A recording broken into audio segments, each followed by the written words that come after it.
नमस्कार, आपण पाहत आहात सह्याद्री न्यूज, आवाज महाराष्ट्राचा।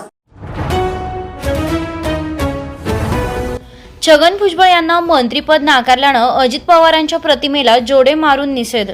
राज्याच्या मंत्रिमंडळात छगन भुजबळ यांना स्थान न दिल्यानं अंबड येथे सकल ओबीसी समाजाच्या वतीने महात्मा फुले धरणे आंदोलन करण्यात आले।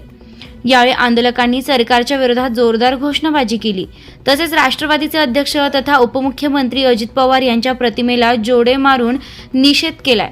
ओबीसी नेते तथा माजी उपमुख्यमंत्री छगन भुजबळ यांना महायुती सरकारच्या मंत्रिमंडळात विस्तारामध्ये मंत्रिपद देण्यात आले नाही।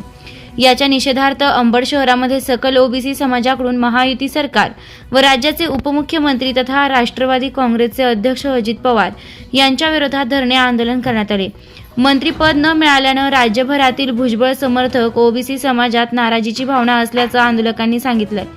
तसेच यावेळी महायुती सरकार, मुख्यमंत्री व दोन्ही उपमुख्यमंत्री यांच्या विरोधात घोषणाबाजी करत अजित पवार यांच्या प्रतिमेला आंदोलकांनी जोडे मारून आपला संताप व्यक्त केलाय।